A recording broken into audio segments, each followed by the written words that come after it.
بسم اللہ الرحمن الرحیم۔ السلام علیکم جی اسٹوڈنٹس، امید کرتا ہوں آپ ٹھیک ٹھاک ہوں گے اور آپ کی زندگی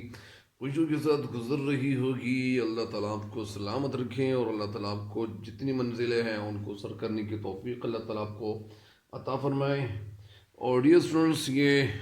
آج بڑھتے ہیں آج بڑھتے ہیں نیکسٹ غزل کی طرف۔ یہ جو غزل ہے یہ کس کی ہے، یہ ابھی بتاتا چلوں آپ کو کہ یہ غزل کس کی ہے۔ اور یہ غزل جو ہے بہادر شاہ ظفر کی ہے۔ بہادر شاہ ظفر کی جو غزل ہے تو یہ غزل نمبر 2 اس میں شامل ہے، کیونکہ اسمارٹ سلیبس میں یہ غزل نمبر 2 ہی شامل ہے۔ تو آغاز کرنے سے پہلے آئیے بڑھتے ہیں تھوڑا سا تشریح کی طرف، لیکن تشریح کرنے سے پہلے سب سے پہلے جو ہے یہ آغاز کرتے ہیں غزل نمبر 2 میں پہلے شعر کی۔ تو اعوذ باللہ من الشیطان الرجیم، بسم اللہ الرحمن الرحیم۔ رب اشرح لي صدري ويسر لي امري واحلل عقدة من لساني يفقهوا قولي رب اشرح لي صدري ويسر لي امري واحلل عقدة من لساني يفقهوا قولي رب زدني علما رب زدني علما رب زدني علما رب زدني علما رب زدنی علما۔ اچھا ڈیئر اسٹوڈنٹس، لگتا نہیں ہے جی میرا اجڑے دیار میں، کس کی بنی ہے عالم ناپائیدار میں۔ لگتا نہیں جی میرا اجڑے دیار میں، اجڑے دیار غیر آباد دیار بستی، غیر آباد جگہ، غیر آباد ملک میں، ویران ملک میں کس کی بنی ہے عالم ناپائیدار میں۔ اور ایسا کون سا شخص ہے کہ اس کی زندگی جو ہے یہ مستقل یہاں ان کو خوشیاں ملی ہے۔ ایسا کوئی بھی انسان ایسا نہیں ہے کہ ان کی جو زندگی ہے ساری وہ خوشیوں میں گزرے۔ تو تھوڑا سا بتاتا چلوں کہ بہادر شاہ ظفر نے یہ جو غزلیں لکھی ہوئی ہے تو ان غزلوں کو دیکھ کر ان کے دلی جو کیفیت تھی تو وہ کیفیت ہمیں دکھائی دیتی ہے۔ اور وہ کیفیت کیا تھی تو اس کیفیت کو بتانا چاہتا ہوں۔ اچھا، غزل نمبر 2، یہ اس کا تھوڑا سا بیک گراؤنڈ بتاتا چلوں۔ پس منظر آخری مغل بادشاہ بہادر شاہ ظفر ہندوستان میں برائے نام بادشاہ تھے۔ اصل حکمران جو تھے وہ انگریزوں کا چلتا تھا۔ انگریز سرکار نے 1857 کی جنگ آزادی کے بعد بہادر شاہ ظفر کو گرفتار کر کے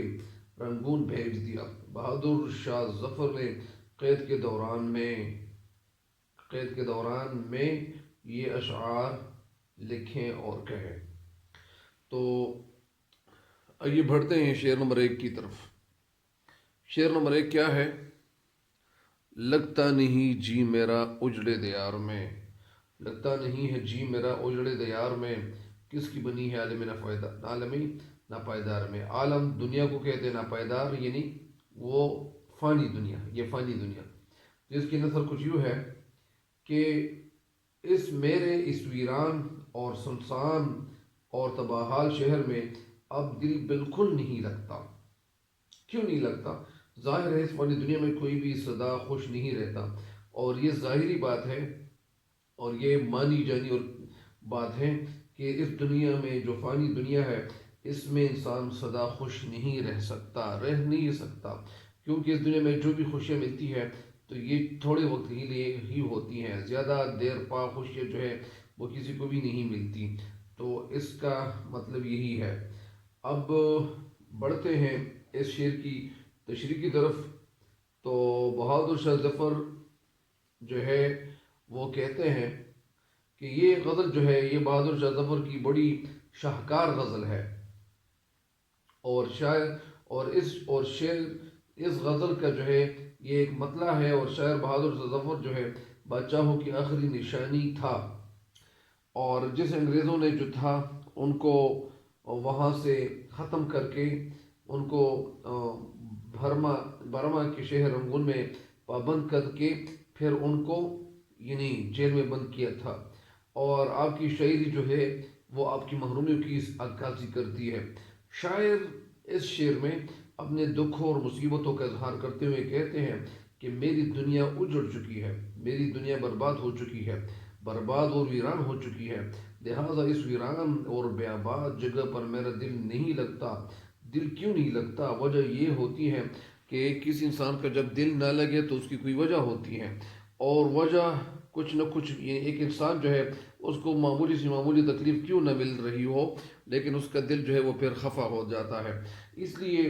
جب تکلیف بڑا ہو، تکلیف بڑھا چڑھا کر اگر کوئی پیش کرنا چاہے، یا اس طرح تکلیف جتنی بھی ہو، تکلیف اگر بڑی ہو یا چھوٹی ہو لیکن وہ تکلیف ہی تکلیف ہوتی ہے، تکلیف ہی ہوتی ہے۔ اس لیے جو ہے شاعر یہاں کہنا کچھ یوں چاہتے ہیں کہ اور پھر میں ہی نہیں، یعنی لہٰذا اس ویران اور بیاباد جگہ پر میرا دل نہیں لگتا، ان سنسان اور اس میدان میں اور اس جگہ میں میرا دل جو ہے وہ نہیں لگتا، اور پھر صرف میں ہی نہیں بلکہ یہ جو عارضی اور فانی دنیا ہے یہ کسی کی بھی جو ہے وہ میراث نہیں بن سکی۔ مراد اور مطلب اس کا کچھ یوں ہے کہ یہ دنیا دکھوں، مصیبتوں، تکلیفوں کی جو ہے جگہ ہے، اماجگاہ ہے، یہاں ہر شخص پریشان نظر آتا ہے، اور ویسے بھی انگریزوں کی حکومت کے ابتدائی جو دن تھے اس میں کچھ ایسے حالات تھے، کچھ ایسی جو تھی وہ زندگی لوگوں کی گزر رہی تھی، تو کہ وہ بالکل ناگفتگو اور بالکل خراب حالت سے مسلمان جو تھے وہ دو چار تھے اور وہ گزر رہے تھے۔ اس لیے بہادر شاہ ظفر جو ہے وہ بیان کرتے ہیں کہ اس دنیا میں کوئی بھی جو ہے خوش نہیں رہ سکتا، بلکہ ہر شخص جو ہے اس دنیا کے ہاتھوں مجبور اور بے بس ہے، کیونکہ ظاہری بات ہے کہ ان کی جو بادشاہت تھی تو یہ براہ نام رہ گئی تھی، اور ان سے بادشاہت، اور ان کو جو بادشاہت ملی تھی تو یہ 62 یعنی 62 سال کی عمر میں ان کو بادشاہت ملی تھی، اور جیسے ہی ان کو بادشاہت ملی تو ان کی بادشاہت ایسی تھی کہ بس ان کو بادشاہت ملتے ہی ان پہ طوفان جو تھا وہ بربادی اور مصیبت اور تکالیفوں کا جو طوفان تھا، اور اس طرح جو بربادی اور قسمہ پرسی کی جو حالت سے یہ بادشاہ جو گزر رہے تھے، تو یہی حالت جو ہے یہ اپنی غزلوں میں بیان کر رہے ہیں۔ اور دوسری بات یہ بھی ہے کہ یہ چاہتے ہیں کہ میرے دل میں یہ ارادے کیے ہوئے تھے کہ مجھے بادشاہت ملے گی، مجھے یہ ملے گا وہ ملے گا، لیکن بادشاہت جیسی ہی مجھے ملی تو اس بادشاہت کو میں صحیح بادشاہت میں تسلیم نہیں کرتا ہوں، صحیح بادشاہت میں اس کو نہیں مانتا ہوں۔ اس کی وجہ یہی ہے کہ میری بادشاہت تو برائے نام بادشاہت تھی۔ اس لیے یہ جو بہادر شاہ ظفر تھے تو یہ لال قلعہ کے اندر ان کی بادشاہت چلتی تھی، ان کا حکم جو تھا وہ قلعے کے اندر چلتا تھا، باہر کوئی جو تھا وہ اس کا ماننے والا کوئی نہیں تھا۔ بہرحال اس کی وجہ یہ ہے کہ ان کی جو بادشاہت تھی وہ محدود ہو کر رہ گئی تھی، ان کی بادشاہت لمٹ ہو گئی تھی اور لمیٹڈ ہو گئی تھی، اس لیے جو ہے ان کی جو حالت ہے یہ بڑی ناگفتگو حالت ہے اور بڑی نازک حالت سے یہ گزر رہے تھے۔ اور ظاہر بات ہے کہ ان کو جیل میں جب بند کیا گیا تو انہوں نے یہ غزل جو ہے لکھی تھی، اور یہ غزل لکھی تھی تو اس غزل میں ایک مایوسی جو ہے وہ چھائی ہوئی ہے، اور مایوسی کیوں نہیں چھائی ہوگی؟ کیونکہ یہ جو جس حالت سے گزر رہے تھے، ان کی جو اولاد تھی، ان کے جو بیٹے تھے ان کو شہید کیا گیا تھا، اور ایک ہی وقت میں ایک ہی دن میں تقریباً 10,000 مسلمانوں کو جو تھا وہ شہید کیا گیا تھا، تو لہٰذا ان کی جو حالت تھی تو یہ مسلمانوں کی حالت، ان کی اپنی حالت، ان کے بیٹوں کی حالت یہ ان سے نہیں دیکھی جا رہی تھی، اور پھر ان کو جب رنگون میں قید میں وہاں جو بھیج دیا گیا اور جہاں ان کو قید کیا گیا، تو پھر ظاہری بات ہے کہ ایک انسان جو ہے وہ ایک کھلے یا اس طرح جو پرندہ ہوتا ہے اور وہ بہاروں اور ادھر ادھر جانے کا جو وہ عادی ہو چکا ہوتا ہے، پھر ان کو جب قید کیا جاتا ہے تو بڑی مشکل ہوتی ہیں، اور ایک انسان کے لیے قید و بند کی جو سختیاں ہوتی ہیں ان کو برداشت کرنا بڑا مشکل کام ہوتا ہے، کوئی آسان کام نہیں ہوتا، اور وہ انسان پھر جب وہ بادشاہ ہو، ملک کا بادشاہ رہ گیا ہو، تو ان کے لیے یہ بات بڑی مشکل ہوتی ہے۔ تو اس لیے شاید یہاں کہنا کچھ یوں چاہتے ہیں کہ کس کی بنی ہے، یعنی عالم پائیدار میں ایسا کون سا شخص ہے کہ اس کی زندگی ساری خوشیوں میں گزر گئی ہے؟ لگتا نہیں کہ میرا اجڑے دیار میں، میرا دل جو ہے اس اجڑے دیار میں، اس برباد ویران جو ہے وہ بستی اور ویران ملک میں، اس لیے میرا دل نہیں لگ رہا کیونکہ یہ دنیا جو ہے یہ فانی ہے اور یہ فنا ہونے والی زندگی ہے۔ اس لیے اگر مجھے خوشیاں نہ ملی تو خیر کوئی بات نہیں ہے، کسی اور کو خوشیاں نہیں ملی ہے، یہ کسی اور انسان کی اتنی خوشیاں نہیں ملی ہے، یا کوئی اور انسان جو اس دنیا میں آیا تھا اس طرح ان کی جو زندگی تھی وہ تو ختم ہو کے رہ گئی تھی، یا اس طرح بہت سے لوگ جو ہیں وہ مجھ سے پہلے وہ بادشاہ بنے تھے، اس طرح ان کے ساتھ کیا کچھ نہیں ہوا۔ بہرحال تو یہ اس شعر کی تشریح جو ہے یہ ختم ہو گئی ہے، اور مزید بھی اس پہ کچھ کہا جا سکتا ہے، لیکن ایسا نہ ہو کہ یہ جو ایک بندھن ہے اور اس طرح ایک جو سوچ ہے یہ ٹوٹنے نہ پائے۔ تو اس شعر کے ساتھ ایک شعر ہے کہ جس کو فلک نے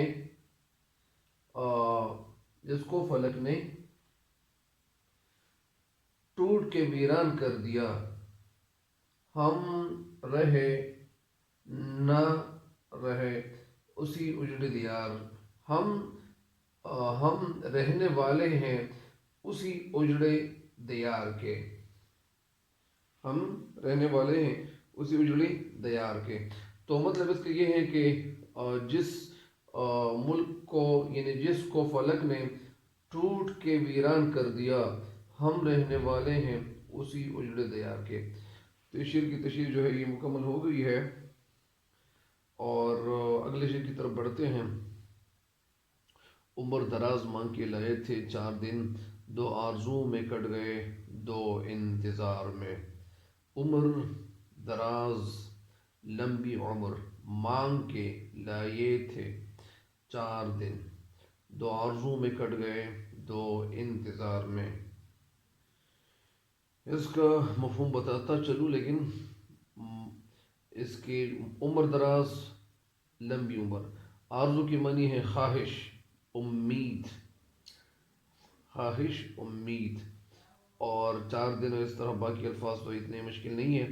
تو عمر دراز مانگ کے لائے تھے 4 دن، 2 آرزو میں کٹ گئے 2 انتظار میں۔ تو اس شعر کی نثر کچھ یوں ہے کہ اللہ تعالیٰ سے 4 دن کی ایک لمبی سی زندگی مانگ کے لائے تھے، مگر وہ 4 دنوں میں سے 2 دن تو محبوب کی خواہش کرتے کرتے گزر گئے، اور باقی 2 دن اس کے انتظار میں کٹ گئے۔ ایک دفعہ پھر سنیں، یعنی خدا سے، اللہ تعالیٰ سے 4 دن کی ایک لمبی سی زندگی مانگ کے لائے تھے، مگر 4 دنوں میں سے 2 دن تو محبوب کی خواہش کرتے کرتے گزر گئے، اور باقی 2 دن اس کے انتظار میں کٹ گئے۔ یہ تو ہو گئی نثر، اور تشریح کی طرف بڑھتے ہیں۔ تشریح اس شعر کی کچھ یوں ہے کہ شاعر نے کتنے عمدہ انداز سے طنز یا بات کہی ہے، کتنے عمدہ انداز سے، کتنے خوبصورت طریقے سے اور کتنے خوبصورت ڈھنگ سے طریقے سے انہوں نے یہ عمدہ انداز سے یہ طنز یا بات کہی ہوئی ہے کہ شاعری کا اسلوب اور وصف ہر کسی کے بس کی بات نہیں ہے ہوتی۔ یعنی ایک طرف تو شاعر لمبی عمر کی بات کر رہا ہے،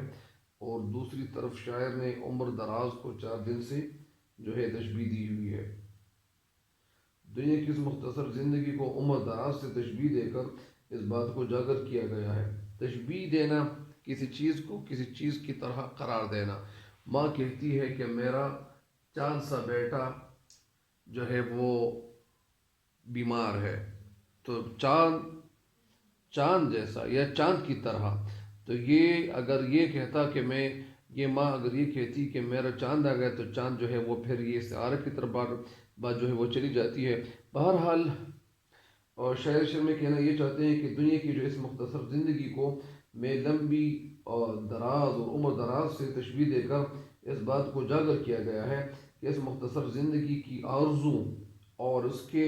جو برعکس دنیا کی مصیبتیں ہیں، وہ دکھوں کو دیکھا جائے، یعنی مصیبت اور دکھوں کو اور تکلیفوں کو دیکھا جائے، اور اس مختصر زندگی کی آرزو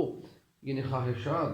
کو سامنے رکھا جائے، اور ان خواہشات کو سامنے رکھتے ہوئے پھر ان خواہشات کو سامنے رکھیں، اور پھر اس کے برعکس دنیا کی جو مصیبتیں ہیں، دکھ والی زندگی ہے، ان کو سامنے رکھا جائے، تو انسان اپنی مختصر زندگی کو سوچ بچار میں ہی گزار دے گی۔ یعنی انسان جو ہے اپنی یعنی انسان جو ہے وہ اپنی خواہشات کی ایک لمبی لسٹ اپنے سامنے رکھا جائے یا سامنے رکھے، اور ساتھ ساتھ جو ہے وہ دکھ مصیبت اور یہ تکلیف جو ہے یہ اس سے جس طرح گزرتا ہے، یہ تکلیفیں جو اپنے سامنے رکھے، تو انسان اپنی مختصر سی زندگی کو سوچ بچار ہی میں گزار دے گی۔ سوچ بچار، تو اسی چیز کی طرف بہادر شاہ ظفر جو ہے اشارہ کرتے ہوئے کہتے ہیں کہ ہم نے 4 دن کی ایک لمبی عمر اللہ سے مانگی تھی، اور جو حقیقت میں نہایت ہی مختصر زندگی تھی، یعنی میں جو آیا تھا اس دنیا میں تو میں 4 دن مانگ کے لایا تھا۔ آرزوئیں اور امنگیں اور خواہشات بہت زیادہ تھیں، لہٰذا زندگی ساری گزر گئی، نہ تو آرزو نے نہ تو کوئی آرزو کوئی خواہش پوری ہوئی، اور نہ کوئی جو ہے امید برائی، نہ کوئی خواہش جو تھی وہ یعنی کوئی آرزو بھی پوری نہیں ہوئی، کوئی بھی خواہش جو ہے وہ میری جو تھی وہ پوری نہیں ہوئی، اور ہم اس دنیا میں اس طرح خالی ہاتھ آئے تھے، اور جس طرح خالی ہاتھ آئے تھے اسی طرح خالی ہاتھ جو ہے ہم اس دنیا سے چھوڑ کے جا رہے ہیں۔ تو یہ اس شعر کی تشریح تھی۔ اس شعر کے ساتھ ایک ریلیٹڈ شعر ہے کہ کوئی کسی کو یہاں حسب آرزو نہ ملا، کوئی کسی کو یہاں ابھی حسب آرزو نہ ملا، کس کو تم نہ ملے اور کوئی ہمیں نہ ملا۔ یہ اس شعر کے ساتھ ایک شعر دوسرا ہے کہ آگاہ اپنی موت سے کوئی شر نہیں، آگاہ اپنی موت سے کوئی شر نہیں، سامان 100 برس کا ہے پل کی خبر نہیں۔ تو اللہ سے دعا چاہیے اور بار بار دعائیں مانگنی چاہیے، اور اپنی زندگی کو سدھارنا چاہیے کہ ہماری زندگی جو ہے وہ سدھر جائے، ہم سدھر جائیں اور ہماری زندگی جو ہے وہ ٹھیک ہو جائے۔ تو اس لیے شعر کہ یہ انہوں نے یہ جو غزل کی ہوئی ہے، تو یہ ساری غزل جو ہے اس سے ایک امیدی جو ہے وہ دکھائی دے رہی ہے اور جھلکتی ہے، اور یہ ہمیں دکھائی دیتی ہے۔ تو ظاہری بات ہے کہ ان کی جو زندگی تھی تو بڑی دکھوں کے ساتھ گزر گئی تھی، اور ان کو یعنی انگریزوں نے قسم قسم کی تکلیفیں دی تھیں، اور ان کو یعنی ان کا جو ایک تو اس کا جو تخت تھا یہ ان سے چھینا گیا تھا، اور یہ سربراہ انعام جو تھے وہ بادشاہ تھے۔ تو لہٰذا شعر جو ہے اس شعر میں اس طرح جو ہے وہ کہہ رہے ہیں، اور امید کرتا ہوں کہ آپ اس شعر کی تشریح بھی سمجھ چکے ہوں گے، یا ایک دفعہ پھر میں ایک مختصر سی تشریح اگر پھر بتا دوں کہ شاعر کہتے ہیں کہ یہ دنیا جو ہے یہ عارضی ہے اور چند روزہ ہے، یہاں انسان اپنے ساتھ بہت بے شمار آرزوئے خواہشات اور قسم قسم کے خواہشات لے کر آتا ہے، اور پھر یہ انسان چاہتا ہے اور پھر چاہتا ہے کہ اس 4 دن کی زندگی جو ہے اس کی تمام خواہشات اور تمام تمنائیں جو ہے وہ پوری ہو جائیں، جس طرح غالب مرزا اسد اللہ خان غالب ایک جگہ کہتے ہیں کہ ہزاروں خواہش ایسی کہ ہر خواہش پہ دم نکلے، ہزاروں خواہش ایسی کہ ہر خواہش پہ دم نکلے، بہت نکلے میرے ارماں لیکن پھر بھی کم نکلے۔ ایک دفعہ پھر سنیں کہ ہزاروں خواہش ایسی کہ ہر خواہش پہ دم نکلے، بہت نکلے میرے ارماں لیکن پھر بھی کم نکلے۔ تو یہ غالب کا جو شعر ہے یہ بڑا جو ہے وہ انوکھا شعر ہے۔ تو لہٰذا یہ شعر کہتے ہیں کہ شعر میں کہتے ہیں کہ یہ دنیا عارضی اور چند روزہ ہے، اور یہاں انسان جو ہے بے شمار خواہشات لے کر آتا ہے، اور پھر یہ انسان چاہتا ہے کہ اس 4 دن کی زندگی میں اس کی تمام خواہشات، تمام ارمان اور تمام جو تمنائیں ہیں وہ پوری ہوں، لہٰذا وہ انتظار کرتا رہتا ہے، زندگی گزارتا رہتا ہے، اور یہاں تک کہ ان کی زندگی جو ہے گزرتے گزرتے ان موت جو ہے وہ سر پہ آ جاتی ہے، اور ان کے جو تمام منصوبے ہوتے ہیں، تمام جو آرزویں ہوتی ہیں، یا اس طرح سے ساری باتیں جو ہوتی ہیں تو وہ خاک میں ملا کے رہ جاتی ہیں۔ تو یہ تمام منصوبے ان کے خاک میں ملا کر یا مل کر وہ منصوبے جو ہیں خاک میں خاک ملا کر اور اس طرح ان کی زندگی کا خاتمہ ہو جاتا ہے اور یہ انسان جو ہے اسی دنیا سے پھر جو ہے آخرت کی طرف چل پڑتا ہے۔ تو اس شعر کے ساتھ ایک شعر پھر آپ سنیں کہ جس طرح ایک شاعر نے کیا خوب کہا ہے کہ وقتی طلوع دیکھا وقتی غروب دیکھا، وقتی طلوع دیکھا وقتی غروب دیکھا، اب فکر آخرت ہے دنیا کو خوب دیکھا۔ یہ شعر اور ہے کہ صبح ہوتی ہے، صبح ہوتی ہے، شام ہوتی ہے، زندگی یوں ہی تمام ہوتی ہے، صبح ہوتی ہے، شام ہوتی ہے، زندگی یوں ہی تمام ہوتی ہے۔ تو اس شعر کی تشریح جو ہے وہ مکمل ہو گئی ہے دوسرے شعر کی، اور امید کرتا ہوں کہ ان اشعار سے آپ فائدہ ضرور اٹھاؤ گے، اور انشاءاللہ آئندہ پھر مزید اشعار کی تشریح اپلوڈ کر لوں گا اور کر دوں گا انشاءاللہ۔ آج کے لیے اتنا ہی کافی ہے۔ اللہ نگہبان۔